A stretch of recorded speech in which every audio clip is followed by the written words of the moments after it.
પાસે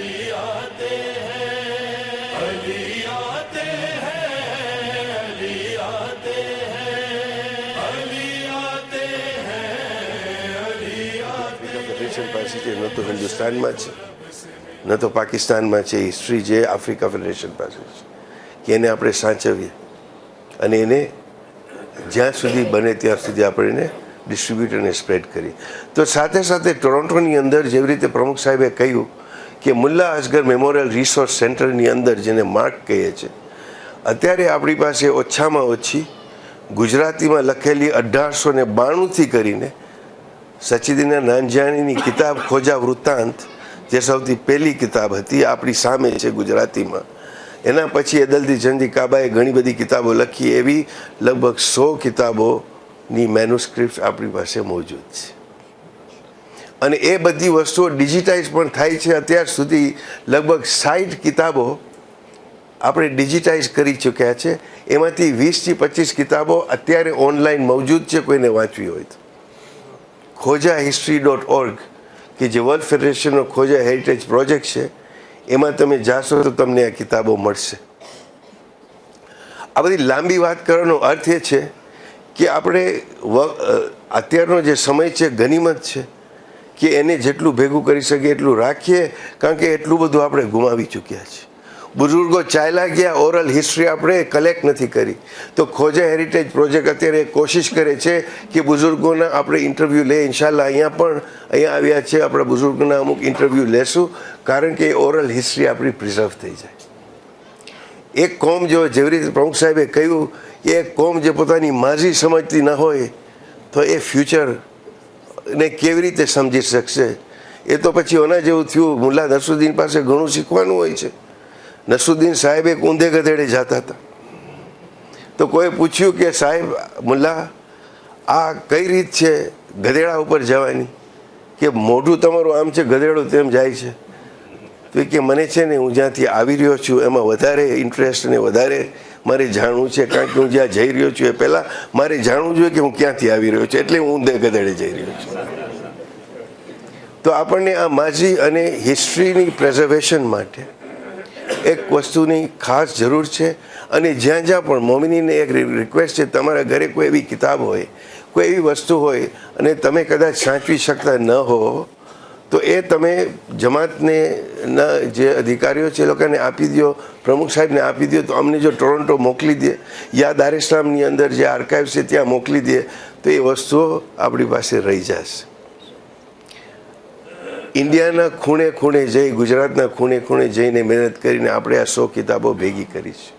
અમરેલી સુધી ગયો કે જે અદલજી ચંદી કાબાએ આપણા ઉપર ઉપકાર કર્યો છે કે ઓછામાં ઓછી 50થી 60 કિતાબો તો ખાલી એમણે લખી છે એ વખતમાં ગુજરાતીની અંદર.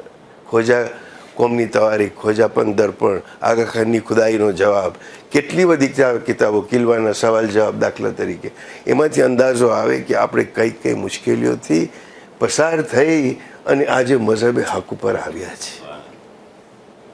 મોમિનીન, એક કોમની મેજરમેન્ટ, એક કોમને આપણે ત્યારે માપી શકીએ કે જ્યારે જેની માઝીમાં એ કોમ એના પૂર્વજો કરતા હતા એની બરોબરીમાં આપણે ક્યાં છીએ. આ ડોક્યુમેન્ટરીની અંદર કે જે અત્યારે ફક્ત 30 મિનિટ કાપીને ખાસ આજ માટે આપણે તૈયાર કરેલી છે, કારણ કે 2.5 કલાકની ડોક્યુમેન્ટરી જે છે એ અંગ્રેજી અને ગુજરાતી ભાષામાં છે. હવે 2.5 કલાકનો ટાઈમ આપણી પાસે નહોતો, આપણે એને અડધી કલાકમાં કન્ડેન્સ કરી છે. એની ડીવીડીઝ ઇન્શાલ્લાહ તૈયાર છે અને અહીંયા આપણે મૂકી જશું અને જમાત પાસે મળશે.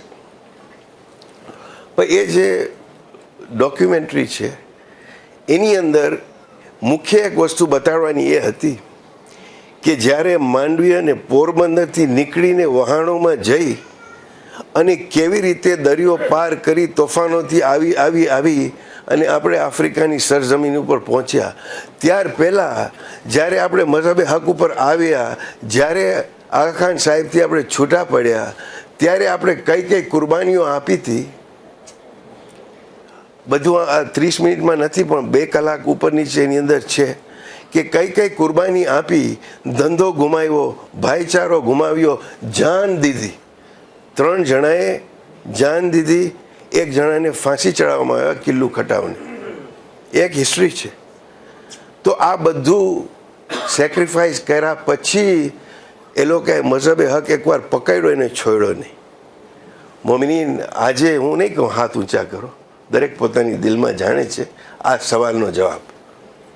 કારણ કે નફસે લવામાં કહેશે, અગર ખોટો જવાબ હશે દિલમાં તો નફસે લવામાં આપણને કહેશે કે આ બરાબર નથી. અને નફસે લવામાં અલ્લાહે આપણને એટલા માટે અતા કર્યો છે તાકી આપણે પોતાને સુધારી શકીએ.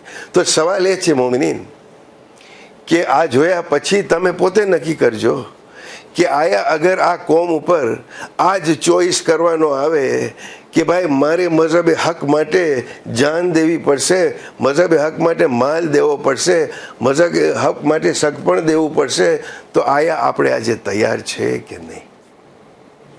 આ એક મહત્વનો સવાલ છે જે આ ડોક્યુમેન્ટરીની કોશિશ છે કે આપણે એના ઉપરથી સમજીએ કે કેવી રીતે આપણે અહીંયાથી પસાર થયા હતા. ડોક્યુમેન્ટરી શરૂ કરે એ પહેલાં ફક્ત એની તરતીબ જે છે એ હું જણાવવા માગું છું, કારણ કે આ પૂરી ડોક્યુમેન્ટરી નથી એટલે એની અંદર કદાચ અમુક વસ્તુઓ લાગે કે આ કેમ એકમાંથી ઓચિંતા કરાચીથી ભાવનગર કેમ પહોંચી ગયા આપણે. ડોક્યુમેન્ટરીની અંદર છે બળદગાડી ઉપર કેવી રીતે નીકળ્યા, માંડવી તરફ કેવી રીતે ગયા, ત્યાર પહેલાં હાજી દેવજી જમાલ સાહેબ કેવી રીતે મુંબઈથી જઈ ઝિયારત પડવા જાય છે અને ત્યાં મુલ્લા કાદર હુસેન કરબલાઈને મળે છે. તમે એની અંદર જોશો કે મુલ્લા કાદર હુસેન કરબલાઈનો જે મદ્રેસો છે એની બિલ્ડિંગ આજ સુધી મોજૂદ છે. મુંબઈના મોમિનીન અગર અહીંયા હયાત અહીંયા હોય ઓડિયન્સની અંદર તો આપણને કહેશે કે ડોંગરીની અંદર પાલા ગલીની અંદર મુલ્લા કાદર હુસેન સાહેબનો મદ્રેસો આજ દિવસ સુધી છે. એમનો આપણા ઉપર મોટામાં મોટો અહેસાન છે કે જેમણે આવીને આપણને વટલાવ્યા અને આપણને મઝહબે હક ઉપર લાવ્યા. કે કેવી રીતે દેવજી જમાલ સાહેબ ત્યાં જાય છે એમની ઝિયારતની ટ્રીપ ઉપર અને એને જે પૂછવામાં આવે છે અને આ છે ને ઘણી વસ્તુઓ આપણને એ પણ જાણવા મળે કે એક કોમની ખુશૂસિયત શું છે. ખસલત તો મારાથી ન કહેવાય પણ ખુશૂસિયત કહેવાય. ખસલત ભલે હોય પણ મારી કોમની વાત કરું તો એને ખુશૂસિયત તરીકે જ કહું કે આપણી આદત છે કે ઘણી વસ્તુ આપણે ઓછું કરીને કહીએ. કાકોને ભત્રીજો ઉપર નીચે રહેતા હતા, રાત્રે કંઈ અવાજ આવ્યો, સવારે ભત્રીજો પૂછે છે કે કાકા આટલો બધો રાતના અવાજ હતો, શું થયું? તો કે ના કંઈ હતું નહીં. તો કે કાકા દાદરા ઉપરથી આટલો બધો અવાજ આવ્યો, હતું શું? કયો તો ખરા. તો કે પેલું ધોતિયું હતું ને, ધોતિયું પડી ગયું. તો ભત્રીજો કે કાકા ધોતિયું પડી જાય અને આટલો બધો અવાજ આવે? તો કાકાએ હાસ્યથી કહ્યું કે સાથે હું હતો ને. જેને અંગ્રેજીમાં ફ્રેન્ચીમાં ખબર નહીં શું કહેવાય છે પણ આને માસ્ટર્સ ઓફ ધી અંડરસ્ટેટમેન્ટ કહેવાય કે કાંઈ પણ વસ્તુ હોય તો એને ઓછું કરીને આપણે કહીએ. આપણી કોમની ખુશૂસિયત છે અને એક ઇનકેસારી સારી વસ્તુ છે. તો જ્યારે દેવજી જમાલ સાહેબને પૂછવામાં આવ્યું કે તમે કેમ અહીંયા આવ્યા તો એમણે કહ્યું કે નસીબ. પાછું પૂછ્યું કાદર હુસેન કરબલાઈ સાહેબે કે કેમ અહીંયા આવ્યા, કેમ આવવાનું થયું? તો કે બસ પહોંચી ગયા. છેલ્લે પૂછ્યું કે રાજ તો બતાવો કે કેમ આવ્યા અહીંયા? તો કે અમે નીકળ્યા હતા હજ માટે પણ રસ્તામાં કોઈ કહ્યું કે એક ઝિયારતનો સવાબ 70 હજ માટે છે તો અમે અહીં આવી ગયા. આ હકીકત છે. મુલ્લા કાદર હુસેન કરબલાઈ એમની ઓટોબાયોગ્રાફીની અંદર હિદાયત પ્રકાશની અંદર જે લોકોએ વાંચીએ એ સાક્ષીપુર છે કે એમણે લખ્યું છે. તો કાદર હુસેન સાહેબે કહ્યું કે તમે હજ પડી છે? તો કે ના. તો પછી કે પહેલાં હજ વાજિબ છે, આ સુન્નત છે. તો કે આવું તો ઘણું અમારી ત્યાં ચાલે છે. ત્યારે એને આયતુલ્લા મઝંદરાની પાસે, જેમની તમે તસવીર અહીંયા જોશો, મુલ્લા કાદર હુસેન કરબલાઈની કોઈ તસવીર નહોતી. આપણે એક પોર્ટ્રેટ જે છે એ આપણે બનાવ્યા છે ખાસ ડોક્યુમેન્ટરી માટે. તો આયતુલ્લા ઝૈનુલ આબિદીન મઝંદરાની સાહેબની ખિદમતમાં જાય છે કાદર હુસેન કરબલાઈ સાથે અને તેમણે દેવજી જમાલ સાથે જે વાર્તાલાપ થાય છે એ પણ એ ડોક્યુમેન્ટરીની અંદર થોડીક વસ્તુ છે, કિતાબની અંદર વધારે છે. તો એમાં સમજાય છે કે આપણે કેટલી અંધશ્રદ્ધા અને કેટલી ખોટી વસ્તુઓ આપણી માન્યતા હતી. ત્યારે કાદર હુસેન કરબલાઈને આયતુલ્લા મઝંદરાની હુકમ કરે છે, નહીં હુકમ નહીં, એમને કહ્યું, એમને એક સૂચના કરી પહેલાં કે તમારે જવું જોઈએ આ લોકો સાથે અને ત્યાં તબલીગ કરવી જોઈએ. કાદર હુસેન સાહેબ પોતાની બાયોગ્રાફીની અંદર લખે છે કે મને કરબલા હું આવ્યો તો એટલા માટે કે મારી વફાત કરબલામાં થાય અને હું કરબલાની અંદર રહી અને મારું શિક્ષણ હાસિલ કરું, અને એ શરફ મારે જોઈતો હતો. તો હું થોડો અચકાણો કે હું વિચાર કરીશ. ત્યારે આગાએ એમને કહ્યું કે આયા નમાઝ પડવા માટે તમે વિચાર કરો છો? યાની કે હવે એમણે કહ્યું કે તારા ઉપર વાજિબ થઈ ગયું છે કે તમે જાઓ અને ખોજાઓમાં તમે તબલીગ કરો. આ વસ્તુ હિસ્ટ્રીની વસ્તુઓ છે જે આપણને સમજવાની છે. અને ત્યાર પછી કાદર હુસેન સાહેબે આવીને ત્યાં તબલીગ કરી એટલે સુધી કે સામેનો જે પક્ષ હતો એને મારી નાખવા તૈયાર થાય છે અને કિલ્લો ખટાવને મોકલે છે કે મુલ્લા કાદર હુસેન કરબલાઈનું ખૂન કરવામાં આવે. જ્યારે કિલ્લો ખટાવ ત્યાં જાય છે અને મુલ્લા કાદર હુસેન કરબલાઈનો તકો જે જોઈ છે, એમની રહેણી કરણી જોઈ છે, એમની જે રીત હતી એ જોઈ છે, તો એનો એક આશિક થઈને એનો સૌથી મોટો પ્રોટેક્ટર બની ગયો. અને જ્યારે પછી સામે પક્ષવાળા સાથે જ્યારે વાત થાય ત્યારે કિલ્લો ખટાવને લોકો મોયણા મારતા હતા કે તું તો ટ્રેટર નીકળ્યો, તને મોકલ્યો તો શું કામ કરવા અને તું શું બની ગયો છે. તો એક દિવસ ગુસ્સામાં આવેશમાં આવીને એણે સામે પક્ષવાળાના મુખીનું ખૂન કરી નાખ્યું અને એ માટે કિલ્લો ખટાવને ફાંસીની સજા થઈ. આપણા હિસાબે કિલ્લો ખટાવ પણ એક શહીદ છે આ કોમ. હરજી જમાલ અને લાલજી સાજન આ બીજા બે શહીદ હતા. ડોક્યુમેન્ટરીની અંદર આપણે લોકોનો ઉલ્લેખ કરેલો છે. આની અંદર એ ભાગ નથી કારણ કે અમુક કાપવાની તરતીબમાં જરાક મુશ્કેલ થાય છે. લાલન અલાદીન કરાચીની અંદર આપણા સૌથી પહેલા શહીદ હતા કે જેને શહીદ કરવામાં આવ્યા. શા માટે? મઝહબે હક એખ્તિયાર કર્યો. તો આ 3 શહીદ 4 શહીદ આપણી પાસે છે. કોઈ આપણને ન કહે ઘણી વખતે, અને આ હું ટીકા રૂપે નથી કહેતો, કદાચ અજ્ઞાનતાના રૂપે ઘણી વખતે કહેવામાં આવે છે કે તમે ખોજા કોમે કર્યું છે શું દીન અને મસહબ માટે, કહેવામાં આવે છે ઘણી વખતે મેણા મારવામાં. ત્યારે આપણે કહી શકીએ કે ભાઈ અમે પણ લોહી દીધું છે, અમારી કોમે લોહી દીધું છે. અને એ વસ્તુ આની અંદર અમુક પ્રકાશ આપણે પાડશું. અંતમાં આ ડોક્યુમેન્ટરી શરૂ કરું ત્યાર પહેલાં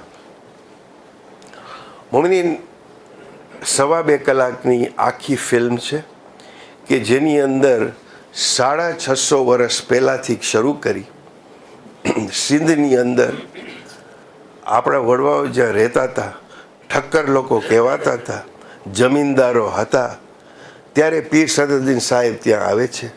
એ લોકોને સતપંથ જેવા એક મઝહબની અંદર વટલાવે છે અને એના ઉપર ઘણી ચર્ચા છે કે પીર સદરુદ્દીન ઇસ્માઇલી હતા, સૂફી હતા, કોણ હતા. પણ એમણે આજે એ કામ કર્યું ન હોત તો મોમિન આજે આપણે ખોજા શેખ તરીકે અહીંયા બેઠા ન હોય. તો એટલા માટે સદરુદ્દીન માટે આપણે બહુ માન છે. તો એ સિંધનું જે મેદાન છે, અમે ત્યાં સિંધમાં ગયા, એ જ જગ્યાએ કે જ્યાં સદરુદ્દીન આવ્યા હતા. અને ત્યાં જે બોર્ડર ઉપર છે આપણે કચ્છના નોર્થ સાઈડમાં કે જ્યાંથી પાકિસ્તાનની બત્તીઓ પણ દેખાય છે, એ જગ્યાએ તમે ફિલ્મમાં જોશો તો આપણે એ જગ્યાએ આપણે રેકોર્ડ કરેલું છે. કોઈ પણ વસ્તુ આ ડોક્યુમેન્ટરીની અંદર બજારમાંથી લઈને નથી નાખી, સિવાય કે આર્કાઇવલ ફૂટેજ. દરેક વસ્તુ આપણે પોતે જઈ અને આપણે ફિલ્મ કર્યું છે. બીજું કે ઘણા લોકો કહે કે મારા ગામનું નામ કેમ ના એવું. આ ડોક્યુમેન્ટરીમાં 2 કલાકમાં અગર આપણે 150 કે 170 જમાતો જે આપણી દુનિયાભરમાં છે જો નાખવા જાય તો લગભગ 45 કલાકોની ફિલ્મ પણ પૂરી ના પડે. પણ આપણે એક તબરુકન ઘણી જગ્યાનો ઉલ્લેખ કર્યો છે. મારી પાસે એક જ જવાબ હોય છે જ્યારે મને એક કહેવાય છે કે મારા ગામનો ઉલ્લેખ કેમ નથી થયો. તો મેં કહ્યું હું શું કરું ભાઈ, મારા ગામનો ઉલ્લેખ નથી કરી શક્યો. હું મોશી ગામમાં જન્મ્યો તો ટાંઝાનિયામાં, મોશીનો કોઈ ઉલ્લેખ છે નહીં. તો મારો એ બચાવ હોય છે તો હું પહેલાંથી મારો બચાવ કરી લઉં. કોઈ મને પૂછે કે મારા ગામ કેમ નથી દેખાડું તો મારો એ એડવાન્સમાં જવાબ છે, કારણ કે આ પહેલો સવાલ આવે છે. પણ આપણી કોશિશ એ છે કે આપણે આ વસ્તુઓને ભેગી કરી જેટલું થાય એટલું. અને ઇન્શાલ્લાહ આ કામ શરૂઆત છે, આ કામ પૂરું નથી થયું. અહીંયાથી ઇન્શાલ્લાહ માડાગાસ્કરનો ઈરાદો છે. માડાગાસ્કરમાં આપણે માજુંગા, ટાણારીવ અને નોસીબે કે જ્યાં આપણી સૌથી પહેલી મસ્જિદ કહેવાય છે કે જંગબારની અંદર આપણી સૌથી પહેલી મસ્જિદ કુવતુલ ઇસ્લામ મસ્જિદ જે છે જંગબારમાં હતી. હિસ્ટ્રી એમ કહે છે કે સૌથી પહેલી મસ્જિદ નોસીબેમાં હતી. ફરક એ હતો કે ઓલી જે મસ્જિદ હતી એનો સીગો પડાણો એને એ મસ્જિદ તામીર થઈ. જ્યારે આપણી એક પ્રથા હતી કે એ વખતોમાં કે જ્યારે આ આપણે છૂટા નહોતા પડ્યા ત્યારે ઈસ્નાશ્રી ખોજાઓ પોતે નીચે નમાઝ પડતા હતા, ઇસ્માઇલી ખોજાઓ ઉપર બંદગી કરતા હતા એ જ મકાનની અંદર. આ ઇત્તેહાદ હતો આપણો ઇસ્માઇલી અને ઇસ્નાશ્રી લોકો. તો નોસીબેની અંદર કદાચ એમ બને. અને મોહમ્મદ રઝાભાઈ ખમીસ અહીંયા હમણાં જ મેં એમને જોયા, આવી ગયા. હા, એમની સાથે ગયો, એમનું ઇન્ટરવ્યૂ પણ આમાં નથી, કાપેલું છે. પણ એમે ઇન્ટરવ્યૂ છે પૂરી ડોક્યુમેન્ટરીની અંદર કે નોસીબેની જે મસ્જિદ છે કે જે એ 30-35 વર્ષ પહેલાં ગયા હતા ત્યારે એમણે જોઈ ઇમારત હતી, રઝા અલીભાઈ સાથે હતા. આપણે કબ્રસ્તાનમાં ગયા હતા નોસીબેની, કે સૌથી પહેલી વસાહત ઇન્ડિયન ઓશનની અંદર આપણી નોસીબેમાં હતી. અને ઘણી વખત એવું બનતું કે વહાણો જ્યારે નીકળતા ત્યાંથી પોરબંદર અને માંડવીથી તો એ વહાણ જતા હતા કદાચ જંગબાર કે લામુ, એની બદલીમાં માડાગાસ્કર પહોંચી જતા હતા. કારણ કે મોન્સૂનનું તોફાન એવું હતું અને તે વખતે GPS તો હતા નહીં કે કંપાસે નહોતા. તો ઓલું જે પ્રોજેક્ટ નોર્થ સ્ટારની વાત કરીએ છીએ એ જ પ્રોજેક્ટ જે પ્રમુખ સાહેબે ગઈકાલે કહ્યું કે ઉત્તર તારો, 99% સમય જાય નહીં કે ઉત્તર તારો એટલે શું. તો એ નોર્થ સ્ટારની મદદ લઈને એ લોકો પહોંચતા હતા. તો એ લોકો ઘણી વખતે માડાગાસ્કર પહોંચી જતા હતા જંગબારની બદલીમાં. ઉતરે ત્યાર પછી ખબર પડે કે આ તો જંગબાર નથી, આ તો માડાગાસ્કર છે. એવી હાલતની અંદર આપણે આવ્યા હતા. તો એ આખી જે તરતીબ છે એના ઉપર તમે આને નિહાળશો, એના ઉપર થોડોક વિચાર કરજો કે આપણે ક્યાંથી ક્યાં આવ્યા હતા. અને અમુક જો સવાલો હશે તો પછી આ ડોક્યુમેન્ટરી પૂરી થશે. અને આ 30 મિનિટનો કટ છે, વધારે જહેમત આપણને નથી આપવી. 30 મિનિટનો કટ છે. અને એટલા માટે કે આ સેવક કોશિશ કરશે કે એને જે ઇંગ્લિશમાં છે એને ગુજરાતીમાં લાઈવ ટ્રાન્સલેશન હું કરવાની કોશિશ કરીશ. નહીં તો પ્રમુખ સાહેબ જો તમે જો આ કામ કરી દેતા હો તો એના જેવું કે નહીં. હું કોશિશ કરીશ કે ગુજરાતીમાં આપણે એને ટ્રાન્સલેટ કરીએ આસ્તે આસ્તે, તો આપણને એક ચિતાર મળે. પણ લગભગ ડોક્યુમેન્ટરી ઇંગ્લિશ અને ગુજરાતીમાં છે. ઇન્ડિયન ઓશનની જે ડોક્યુમેન્ટરી ઉપર હવે જે બીજો પ્રોજેક્ટ હમણાં શરૂ કરીએ છીએ એ ઇન્શાલ્લાહ ગુજરાતી અને ફ્રેન્ચમાં હશે. અને એના ઉપર કામ શરૂ થઈ ગયું છે. અહીંયાથી માડાગાસ્કરની આ વખતે પાછી સફર છે કે જ્યાં બીજું ફિલ્મિંગ થશે. અહીંયા અમુક ઇન્ટરવ્યૂઝ છે, ખોજા ટીવી સાથે વાત થઈ ગઈ છે કે આપણને અમુક અહીંયાનું ફૂટેજ છે એ પણ આપવામાં આવશે, તાકી આપણે રિયુનિયન મોરિશિયસ અને માડાગાસ્કરની આપણે પૂરી એક હિસ્ટ્રીની ડોક્યુમેન્ટરી ઇન્શાલ્લાહ બનાવી શકીએ. દુઆ કરજો અલ્લાહ તૌફીક આપે અને હયાત આપે કે આ કામ આપણે પૂરું કરી એને અંજામ આપી શકીએ. તો મમ્મી હવે હું શરૂ કરીશ. અને કદાચ સાઉન્ડમાં થોડીક તકલીફ થાય અને આની અંદર એક પણ એટલું કહી જાઉં, ઉલમાએ કિરામ અહીંયા બેઠા છે કે આ એક એજ્યુકેશનની વસ્તુ છે, એક નોલેજ માટે છે. તો અહીંયા રામ ને સીતાના ફોટા પણ આવશે, કારણ કે આપણી ત્યાંથી આપણી ઓરિજિન છે. પણ આ એજ્યુકેશન માટે છે. એટલે કોઈને કોઈ એવી અનકમ્ફર્ટેબલ ન લાગી કે ભાઈ રામને સીતા મહાભારતની અંદર ક્યાં લે એવો વળી તમે કે પાછા વટલાવવા માંગો છો કે શું વાત છે. પણ આપણે જ્યાંથી આવ્યા છે આપણે એની કદર કરીએ, આપણે આપણી જે હેરિટેજ છે એને સમજીએ, તાકે આપણને ખબર પડે કે આપણને આગળ ક્યાં જવાનું છે. से मिलाने जहान में आए, बशर को रब से मिलाने जहान